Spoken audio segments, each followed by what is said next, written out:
Bonjour à vous. Et on accueille en direct Vladimir Fedorovski. Bonjour, merci beaucoup de nous rejoindre, ancien diplomate, écrivain russe. On est ravis de vous recevoir. Vous êtes auteur de ce livre qui sort cette semaine, Poutine, l'Ukraine, les faces cachées. C'est aux éditions Ballant et justement, vous allez nous aider à y voir plus clair. Ce livre sort aujourd'hui pour vous. Spécialement. Merci de l'avoir sorti aujourd'hui, Vladimir Fedorovski. Et vous avez connu Vladimir Poutine. Vous allez nous aider à y voir plus clair sur la personnalité. Je vais vous donner les clés pour déchiffrer. Mais on espère. On a déchiffrer ce personnage. On a appris qu'Emmanuel Macron et Vladimir Poutine se sont à nouveau entretenus hier pendant 1 heure. Est-ce que pour vous, ces discussions ont un sens ou est-ce que Vladimir Poutine ne comprend que le rapport de force et ça ne sert à rien de discuter avec lui? Pour les rapports de force, c'est la vérité. Pour cela, vous avez peut-être remarqué que j'étais un supporter passionné de marche du président Macron. Parce que vous connaissez, mon père était un très grand Ukrainien. Il était un héros de la guerre et dans ma famille, il y a 11 personnes qui ont péri, la majorité à Stalingrad, majorité ukrainienne, sur le front. Vous comprenez, pour moi, c'est un déchirement. En plus, j'ai travaillé avec Gorbatchev pour la paix et la liberté, et tout est bougillé maintenant. Alors, vous comprenez, dans ce livre, j'ai comparé les crises aussi. J'ai donné les clés pour déchiffrer les crises. Et j'étais effrayé jusqu'à quel point cette crise est beaucoup plus grave. Je considère que cette situation, c'est la plus grave crise depuis la Deuxième Guerre, ça va sans dire. Mais ça peut déraper à n'importe quel moment. Et le seul contact occidental qui nous reste, c'est le président Macron. Il n'y en a pas. L'Allemand, le chancelier, le nouveau, il a fait quelques maladresses. Ça ne passe pas. Et il faut avoir beaucoup de courage. Vous êtes ému, nous sommes tous émus, moi je suis bouleversé, vous comprenez. Et il prend le téléphone. D'après mon calcul, 16 coups de fil. C'est pas le coup de fil, c'est parfois 2 heures, puis 1 heure et demie. Tout ça, c'est une démarche d'un très grand courage. Et détrompez-vous, c'est la seule possibilité. Nous avons 3 maintenant possibilités devant nous. La première, c'est la guerre mondiale.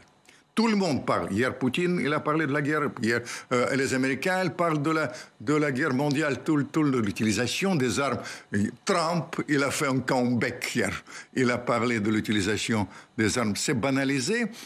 Et vous comprenez, en fait, je n'aurais pas dû faire sortir ce livre maintenant si je n'étais pas si inquiet. Il y a les approximations dans l'analyse. Et ça peut déraper. Ça, c'est la première solution. Des approximations de la part de qui? De la part de tout le monde. Détrompez-vous. Vous savez, moi, je peux vous prouver. Je n'ai pas le temps. Non, je peux vous donner, pour taper un peu sur Poutine, vous comprenez, il y avait une phrase, il y a 3 semaines exactement, le président américain, il dit « J'ai eu 2 choix. L'appuyer sur le bouton, la guerre mondiale, et les sanctions drastiques. » Vous tirez la conclusion, comme moi, qu'il a choisi les sanctions drastiques. Les Russes, ils ont tiré une autre conclusion. Ils ont dit, il a le choix, il a hésité. Et 15 minutes après, Poutine, il a mis en état d'alerte ces forces nucléaires qui peuvent nous anéantir plusieurs milliers de fois. Vous comprenez, c'est les choses comme ça. Je peux vous donner... Il y a eu des erreurs diplomatiques. Les erreurs d'analyse. Vous comprenez pourquoi je suis bouleversé. Et franchement, vous comprenez, mes livres, j'ai 1 million d'exemplaires sur Saint-Pétersbourg, roman de Saint-Pétersbourg. J'aurais pu continuer, mais je vous fais ça spécifiquement. Sur les sanctions, je vais vous dire. Moi, je parle tout le temps avec les Américains. Ils me disent, Vladimir, ce sera très simple. Les Russes, ils vont vivre mal.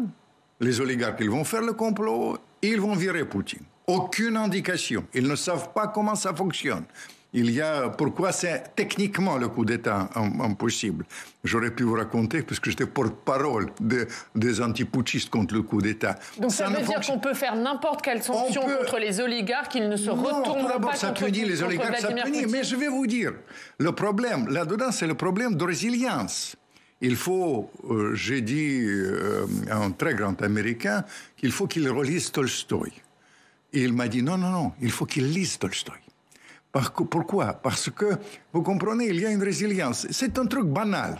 Sous Eltsine, les Russes, ils ont vécu 10 fois moins bien que sous Poutine. Ils vont perdre la moitié de leur pouvoir d'achat maintenant. Je vous prédis ça. Mais simplement, les répercussions, je ne voudrais pas vous effrayer si les gens nous regardent, mais vous comprenez, si on continue comme ça, les répercussions sont inévitables. On va fermer le robinet, on est en train de fermer aujourd'hui le robinet de pétrole, et on va fermer le robinet de gaz. Les Russes, on pousse les Russes dans les bras des Chinois, ils réorientent leur économie, mais l'influence, disons, sur l'Allemagne surtout, ce sera l'influence gigantesque.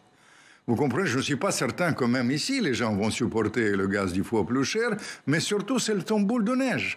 Mais juste, on a tort de miser sur un retournement de l'opinion russe contre Vladimir Poutine. Ça ne se produira pas. C'est une non-chi. Ça peut se produire. Ça peut se produire. Je vais vous dire pourquoi. Mais simplement, je ne voudrais pas qu'on vive dans l'illusion. Vous savez, historiquement, j'étais cofondateur d'un des premiers partis démocratiques en Russie. Je suis lié avec ces gens-là.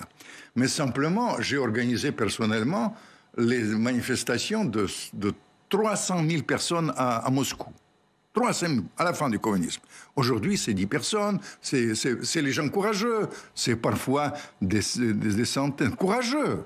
Ils protestent contre la guerre, mais simplement, ça touche pour l'instant une minime partie de la population.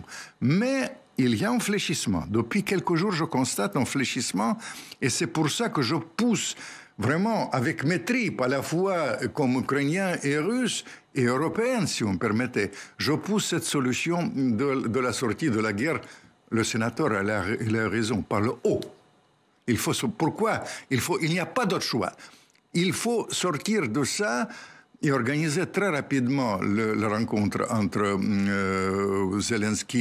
président Zelensky et président Poutine. Elle est possible, cette rencontre ? C'est la seule solution, ma chère. C'est la seule solution. Sinon, c'est nécessaire pour eux. Vous savez, parfois, je suis tellement bouleversé que je fais les appels avec émotion. L'autre jour, à une très grande télé américaine, je dis au nom de votre frère qui est péri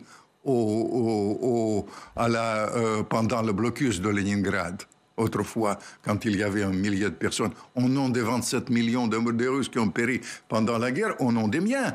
Il faut aller. Mais Zelensky, son père, il était un grand combattant de la Deuxième Guerre mondiale. Et vous comprenez, il y a la base pour ça. Parce qu'on aurait dû arriver, franchement, on aurait pu arriver à ça, pour être franc. Pourquoi ? Parce que Zelensky, il parle maintenant de statut, il peut accepter le statut neutre de l'Ukraine. Et c'est l'intérêt national ukrainien. Parce que l'intérêt national ukrainien, c'est pas du tout d'être fer de lance de la politique. Mais est-ce que Vladimir Poutine peut se contenter de ça ? Je mets des gros guillemets à contenter, évidemment. C'est son exigence principale. Je m'excuse. Son exigence. Il est prêt à un compromis sur les provinces pro-russes. Non, mais attendez. Son exigence principale, c'était que l'Ukraine, il dit, sa formule ne soit pas anti-Russie. Anti-Russie, c'est-à-dire faire de lance contre la Russie. Mais je vous dis, comme Ukrainien, vous savez l'intérêt. C'est pas de mettre la main sur l'Ukraine et non, mais de attendez, faire sortir Zelensky du pouvoir, vous savez, c'est pas ça je son vais vous intérêt dire, pour lui. il y a des gens, notamment les Américains me disent, encore hier, ils m'ont dit, nous voulons un nouveau Afghanistan là-bas. Nous voulons... Il y a un ambassadeur français avec moi sur le plateau qui a dit, nous allons nous battre à Kiev jusqu'au dernier Ukrainien. Et vous savez, j'étais gêné par ça. L'OTAN, il va se battre à Kiev jusqu'au dernier Ukrainien. Parce que vous savez, c'est les morts. Attendez, moi je suis Ukrainien. Je vous dis, il y a cette possibilité et je pense et j'appuie. Je sais que les Américains veulent transformer ce conflit en une sorte de prélude de la chute de la Russie et de Poutine. C'est aussi un danger pour moi, parce que, vous comprenez, si leur logique est vraie, si on pousse la Russie dos au mur, avec beaucoup de morts, etc., dans ce cas-là, ça peut être beaucoup plus dangereux que vous le pensez, parce que ces gens-là, ils peuvent, dans ce cas-là, aller dans la détresse jusqu'à l'utilisation vraiment des armes extrêmes. Pourquoi ? Armes extrêmes, ça veut dire armes chimiques, voire armes nucléaires pour vous ? Armes chimiques, c'est ça. Il faut je ne voudrais pas entrer dans le détail parce que c'est beaucoup plus il faut voir très clair, parce qu'il y a autour de ça, il faut faire attention, parce qu'il y a la guerre des suppositions et de la propagande. Mais en revanche, guerre nucléaire, c'est tout à fait possible, c'est banalisé. Et dans ce cas-là, vous comprenez, il a dit, encore une fois, l'autre jour, Poutine, il a dit, le monde sans la Russie ne m'intéresse pas. Quand je raconte dans le livre, je donne des clés pour déchiffrer le personnage, vous comprenez? Je donne 3 clés. Je donne la clé quand il est enfant abandonné, et je pense que c'est la clé principale de sa psychologie. Il était formé par la pègre, et dans la réalité, c'est quelqu'un qui est jusqu'au boutiste. Dans la crise aujourd'hui, il est jusqu'au boutiste. Il ne recule pas. Il dit quand la bataille est inévitable, quand il était enfant, il était imprégné de cette culture, il se lance dans la bataille et il va jusqu'au bout. L'enfant formé par la pègre, ça c'est la première clé. Deuxième clé, c'est la clé, comment vous dire, presque sportive. C'est un grand judoka, il utilise les gens, au fait, les adversaires sont la force de l'adversaire pour remporter la victoire. Et bien sûr, il est aussi joueur d'échecs comme tous les Russes, mais au-delà de ça, c'est surtout l'homme de renseignement. C'est une sorte de... Il se prend pour un James Bond russe, vous comprenez? Ça, c'est les choses comme ça. Et il utilise la technique de renseignement. Sur ce plan-là, les rapports de force. Mais quand il dit que la Russie, le monde sans la Russie ne m'intéresse pas, il faut, je pense qu'il reflète le fond de sa pensée. Et ça, ça m'effraie. Vous comprenez? Ça veut dire qu'on est possible. Mais ça veut dire qu'il est prêt à aller jusqu'où? Voilà, jusqu'au bout. Jusqu'au bout. C'est-à-dire si... Mais il l'a dit hier encore. Donc jusqu'au bout, c'est la guerre mondiale. Jusqu'au bout, c'est la guerre nucléaire. Et la guerre nucléaire. La guerre nucléaire. Et quand il parle, qu'est-ce que ça veut dire, l'intérêt? Mais vous comprenez, la banalisation de la guerre nucléaire, c'est chez les Américains, chez Trump, c'est chez les autres. Je suis effrayé par ça, déchiré, je ne dors pas la nuit, d'où mon soutien passionné de la démarche française. Je ne vous cache pas que, vous comprenez, la presse tape beaucoup sur ça, parce qu'il y a beaucoup de va en guerre. J'ai remarqué une chose que je tiens à vous signaler, si vous me permettez. Vous comprenez, hier, tous ces gens-là ont été spécialistes de Covid. Aujourd'hui, ils sont tous spécialistes de l'Ukraine. Vous comprenez? Et ces gens-là, ils sont les militaires sont très modérés. Et dans ce contexte-là, la démarche française est très, très importante. Vous avez un aura là-bas. Les Français, ils ont un aura. De Gaulle est adulé là-bas. Vous savez, l'idée de l'Europe, de l'Atlantique à l'Oural. Mitterrand s'en souvient de son idée de confédération européenne, un grand ministre des Affaires étrangères qui nous dit des choses très sensées, Védrine par exemple, etc. Chirac, mon ami, si on me permettait, qui était russophile par excellence, mais il me disait souvent que l'avenir de l'Europe, vraiment l'Europe indépendante, c'est trois piliers. C'est la France, c'est l'Allemagne et c'est la Russie. Vous comprenez? Il y a encore peut-être une petite possibilité, et je pense, si vous me permettez, à vos enfants et à mes petits-enfants, comme je suis plus expérimenté que vous dans les crises.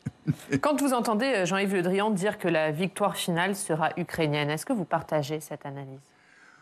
Vous savez, bien sûr, ça c'est comme mon côté ukrainien, je le félicite de ces paroles.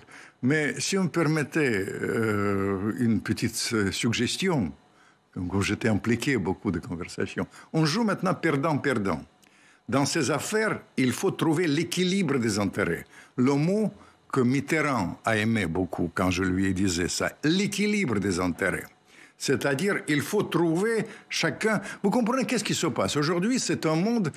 On va aujourd'hui à une nouvelle sanction. Ce sera définitivement la rupture définitive entre l'Europe et la Russie. Et dans la réalité, une constitution de bloc. Poutine a renforcé l'OTAN. L'OTAN a poussé Poutine dans les bras chinois. L'alliance militaire et économique entre la Chine et la Russie comme perspective... Ça veut dire que cette guerre, elle entraînera une nouvelle géopolitique mondiale. C'est-à-dire, complètement, ça bouleversera ça. Mais vous comprenez, les gens... Avec un nouveau clivage pour vous? Ah non, évidemment, on monte tous les dangers.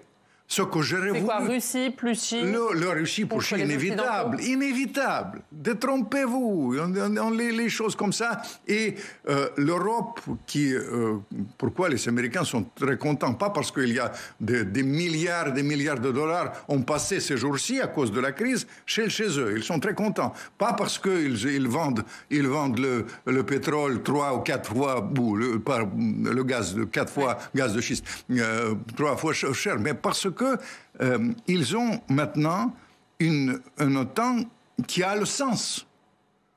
Vous savez, encore il y a quelque temps, Macron il a dit l'OTAN c'est la mort cérébrale. Qui peut dire ça aujourd'hui? Non. Alors vous comprenez, mais simplement c'est pas mon monde. J'ai toute ma vie, j'ai voulu le monde équilibré. J'ai voulu le monde beaucoup sécure et je suis contre cette guerre notamment. Il faut en venir, mais comprendre que l'équilibre des intérêts et contrairement à ce que pensent beaucoup de gens, les rapports de force ne jouent pas perdant comme ça se passe comme ça, mais gagnant. Un dernier mot, puisque Volodymyr Zelensky sera devant le Sénat et l'Assemblée nationale en visio cet après-midi. Il se sert beaucoup de cette arme diplomatique, de cette arme de communication devant les parlements. Il va sûrement demander aux Européens d'en faire encore plus. Les sanctions, elles vont avoir des conséquences sur les peuples européens également. Est-ce que vous redoutez une crise en Europe? C'est inévitable. Vous savez, je ne voudrais pas vous savez, je me retiens parfois des choses ça. Parce que vous savez, dire mais la réalité, puisqu'on me posait la question, c'est inévitable. Parce que, vous savez, aujourd'hui, on ferme le robinet de pétrole. Les Russes, finalement, ils vont fermer le robinet de gaz. Le gaz 10 fois plus cher. Le choc pétrolier. La crise en Allemagne. Et ça contamine l'Europe. D'ailleurs, c'est peut-être le but de l'exercice. Je vous signale que traditionnellement, la crise, il faut le combattre avec 2 moyens, l'inflation et la guerre. Cette fois-ci, nous avons les... Et cette crise en Europe, elle prendrait quel visage pour vous? Et de quelle ampleur elle serait? Mais ce sera apocalyptique. Je vous dis, c'est possible que la guerre soit mondiale. Alors, c'est d'où vient... vous savez, dans la démarche de Macron et de président Macron, il y a une chose qui est claire. Il est très clair par rapport aux Ukrainiens. Mon côté ukrainien, il est solidaire avec le peuple ukrainien. Et en même temps, si vous me permettez, il pousse cette arme diplomatique. Et pour moi, c'est l'arme de l'avenir. Il faut savoir sortir des guerres. Pensons à nos petits-enfants et à vos enfants. Et on va rester sur ce mot. Merci beaucoup d'avoir été notre invité, Vladimir Fedorovski. Et je rappelle le titre de votre livre qui sort donc aujourd'hui, Poutine, l'Ukraine, les faces cachées. C'est aux éditions Ballant. Toutes les clés pour déchiffrer la crise et le monde qui nous attend. Et merci de nous avoir éclairés ce matin. Merci beaucoup d'avoir été notre invité.